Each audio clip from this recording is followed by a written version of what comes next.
ఎంత ఉంది చాలా వివరాలు మా బట్టి గారు చెప్పిన ఆయన కూడా నేను చెప్పదలుచుకున్నాను అధ్యక్ష. ప్రతి సంవత్సరం 1,10,000 మంది విద్యార్థులు ఇంజనీరింగ్ సర్టిఫికెట్లు తీసుకొని గ్రాడ్యుయేట్గా బయటకు వస్తారు. కానీ ఉద్యోగానికి పోయినప్పుడు సాంకేతిక నైపుణ్యం లేకపోవడం వల్ల ఉద్యోగాలు రావడం లేదు. తల్లిదండ్రులు ఊర్లలో రూపాయి కూడబెట్టి చదివిస్తే ఇంజనీరింగ్ పట్టా పొందే ఊర్లో వ్యవసాయానికి పోలేకపోతారు, చిన్న చిన్న ఉద్యోగాలు చేయలేకపోతారు. ఇంజనీరింగ్లో వాళ్ళకు ఉండాల్సిన నైపుణ్యం లేదు. అందుకే ఆలోచన చేసి మిత్రుడు శ్రీధర్ బాబు గారు మిగతా మంత్రులందరితో నేను మాట్లాడి ఏం చేయాలి, ఇక్కడ ఎక్కడో గ్యాప్ ఉంది, రిక్వైర్మెంట్కి సప్లై అండ్ డిమాండ్లో గ్యాప్ ఉంది, దీన్ని ఏం చేయాలని మేధోమదనం చేసి మేధావులందరినీ కూర్చోబెట్టి కార్పొరేట్ కంపెనీలను కూర్చోబెట్టి పదే చర్చించిన తర్వాత యంగ్ ఇండియా స్కిల్స్ యూనివర్సిటీ సాంకేతిక నైపుణ్యాన్ని పెంపొందించాలి. ఇది ప్రభుత్వంలో ఉండే నిర్వహిస్తే మన దగ్గర ఉన్న 14 యూనివర్సిటీలకు ఇదొక యూనివర్సిటీ అవుతే ప్రయోజనం లేదు అని కార్పొరేట్ కంపెనీలు దిగ్గజాలు, ప్రపంచంలోనే రాణించిన కార్పొరేట్ కంపెనీలకు సంబంధించిన గొప్ప వ్యక్తుల్ని పిలిచి కూర్చోబెట్టి యంగ్ ఇండియా స్కిల్స్ యూనివర్సిటీకి Mahindra group of companies chairperson Anand మహేంద్రాని రిక్వెస్ట్ చేసి chairperson of young India skills యూనివర్సిటీకి పెట్టిన బోర్డ్ ఆఫ్ డైరెక్టర్లో సక్సెస్ స్టోరీ ఉన్న అపోలో నుంచి మొదలు పెడితే రెడ్డి ల్యాబ్స్ వరకు గొప్ప కంపెనీలు ఉన్న వాళ్ళనే కాకుండా దేవయ్య అని మీకు తెలుసు, అమెరికాలో గొప్పగా రాణించాను ఒక దళిత బిడ్డ వరంగల్ జిల్లా నుంచి. అతను ఆ బోర్డులో కొన్ని వేల కోట్ల రూపాయల డాలర్లు ఆస్తులు సంపాదించిన డాక్టర్ దేవయ్యను కూడా బోర్డులో పెట్టినాం అధ్యక్ష. ఎందుకంటే అతను ఇక్కడ నుంచి అమెరికాకి వెళ్ళి అమెరికా దేశాన్ని శాసించేంత ఎత్తుకు ఎదిగాడు. అతను కూడా ఈ బోర్డులో మనం తీసుకొచ్చి పెట్టినాం అధ్యక్ష. వరంగల్ బిడ్డ ఒక దళిత బిడ్డను అమెరికాలో ఉన్న అతన్ని పిలిపించి ఇది బోర్డులో మీరు ఉండాలని నేను పర్సనల్గా అమెరికాలో కలిసి రిక్వెస్ట్ చేసి అతన్ని తీసుకొచ్చి ఇక్కడ ఈ బోర్డులో డైరెక్టర్గా పెట్టినాం అధ్యక్ష.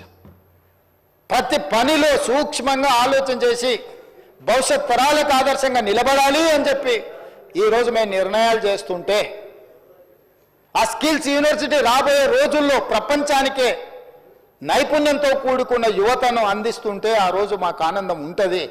సింగపూర్ వెళ్ళి సింగపూర్లో టెక్నాలజీ సెంటర్ సింగపూర్ గవర్నమెంట్తోని ఒక ఎంఓయూ అండర్స్టాండింగ్ చేసినాం నేను శ్రీధర్ బాబు గారు.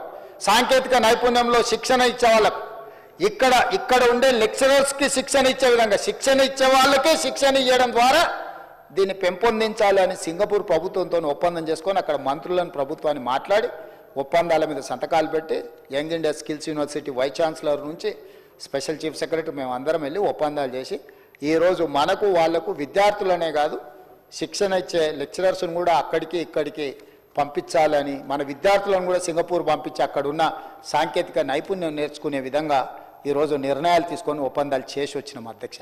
అదేవిధంగా యుఎస్లో స్టాన్ఫర్డ్ యూనివర్సిటీకి పోయి వచ్చినాం, చూసి వచ్చినాం. ప్రపంచంలో పేరెన్నికన్న స్టాన్ఫర్డ్ యూనివర్సిటీని కూడా మన యంగ్ ఇండియా స్కిల్స్ యూనివర్సిటీలో ఏదో రకంగా వాళ్ళని భాగస్వాములను చేయాలని ఆక్స్ఫర్డ్ యూనివర్సిటీని అందులో భాగస్వాములు చేయాలని ప్రపంచంలో గొప్ప యూనివర్సిటీలతో ఒక ఒప్పందానికి ఏదో రకంగా వాళ్ళ సహకారం తీసుకొని దీన్ని ముందుకు తీసుకెళ్లాలని మేము నిరంతరం పనిచేస్తుంటే మా పర్యటనలో అవహేళన చేస్తారు, ఎటకారంగా మాట్లాడతారు అధ్యక్ష. అదేవిధంగా ఐటీఐ 1956లో మొదలైన అధ్యక్ష ఇండస్ట్రియల్ ట్రైనింగ్ ఇన్స్టిట్యూట్స్ 1956లో మొదలైన ఐటీఐలు ఈరోజు 65 ఉన్నాయి తెలంగాణ రాష్ట్రంలో. కానీ 30-40 ఏళ్ల కింద ఉన్న సిలబస్ తోటి ఆడ ఎలక్ట్రికల్ ఫిట్టర్ ప్లంబర్ ఈ పనులు ఎప్పుడో 40 ఏళ్ల కింద తయారు చేసిన సిలబస్తో నేర్చుకుంటే బయటకు వస్తే వాడు నేర్చుకున్న డీజిల్ మెకానిక్ నేర్చుకుంటుంది. వానికి ఏం కార్ మీద నేర్చుతుంది అధ్యక్ష? Ambassador fiat car. వాడు ఆడ పని నేర్చుకొని బయటకు వస్తే అంబాసిడర్ ఫియట్ ఏడు దొరకాలి రిపేర్ చేయనికే. అట్లనే ఈ రోజున్న సాంకేతిక నైపుణ్యం మారిపోయింది అధ్యక్ష. అందుకే టాటా ఇన్స్టిట్యూట్తో టాటా కంపెనీతో మాట్లాడి 100 ఏటీసీలు ఈ ఐటీఐలను సాంకేతికంగా రోబోట్తో సహా ప్రతి సాంకేతికంగా ఈరోజు ప్రపంచంలో ఎంత అభివృద్ధి చెందిందో వాటిని అప్ టు డేట్ టెక్నాలజీని ఇక్కడ పెట్టడానికి టాటా కంపెనీతో ఒప్పందం చేసి ఈ 65 ఐటీఐలతో పాటు అదనంగా ఇంకొక 100 ఏటీసీలు అడ్వాన్స్ టెక్నాలజీ సెంటర్ ఒక్కొక్క దానికి దాదాపుగా ఒక్కొక్క ఇన్స్టిట్యూట్కి ఇప్పటికి 2,400 కోట్ల రూపాయలు అందులో ఖర్చు పెడితే 300 కోట్లు మనం ఇస్తే 2,100 కోట్లు వాళ్ళు ఇస్తున్నారు అధ్యక్ష దీన్ని అప్గ్రేడ్ చేయడానికి. ఇప్పుడు 35 పెరిగినాయి కాబట్టి ఇంకా ఒక 1000 కోట్లు పెరిగితే కూడా వాళ్ళు పెట్టడానికి సిద్ధంగా ఉన్నారు అధ్యక్ష. టాటా సంస్థ మీకు ప్రపంచంలోని పేరెన్నికగన్న సంస్థ.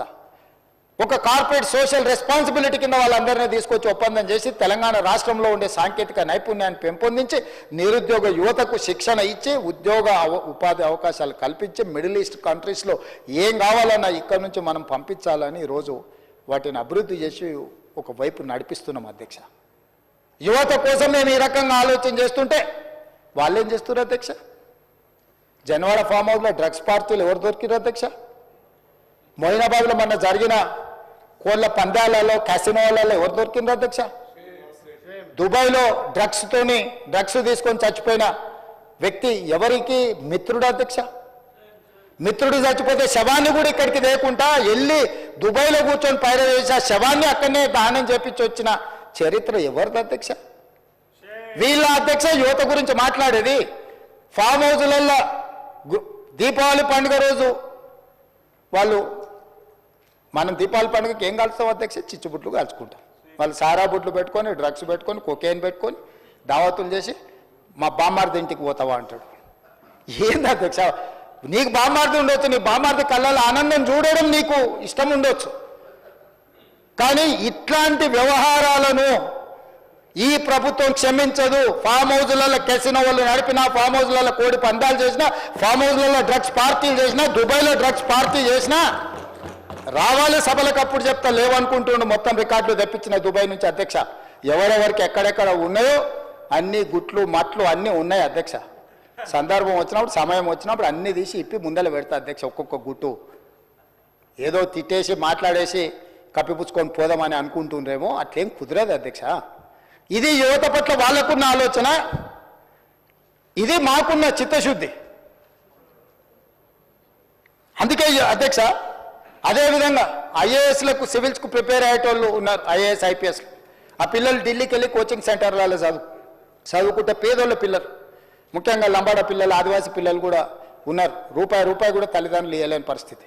వాళ్ళకి శిక్షణ ఇవ్వడానికి వాళ్ళకి సహాయం చేయాలని సింగరేణి నుంచి ఒక ప్రత్యేకంగా రాజీవ్ గాంధీ సివిల్స్ అభయహస్తం పథకాన్ని ప్రవేశపెట్టి ప్రిలిమ్స్ సెలెక్ట్ అయితే ₹1,00,000, మెయిన్స్కు సెలెక్ట్ అయితే ₹1,00,000, ప్రభుత్వం వైపు నుంచి ఉండడానికి వసతులు అన్ని ఏర్పాటు చేసి తెలంగాణ నుంచి ఐఏఎస్లను, ఐపీఎస్లను, ఐఎఫ్ఎస్లను ఈ దళిత గిరిజన ఆదివాసీ బలహీన వర్గాల బిడ్డలు, మైనారిటీ బిడ్డలు రావాలి. ఈ రాష్ట్రమే కాదు ఈ దేశ నిర్మాణంలో భాగస్వాములు కావాలి. వాళ్ళ ఐఏఎస్లు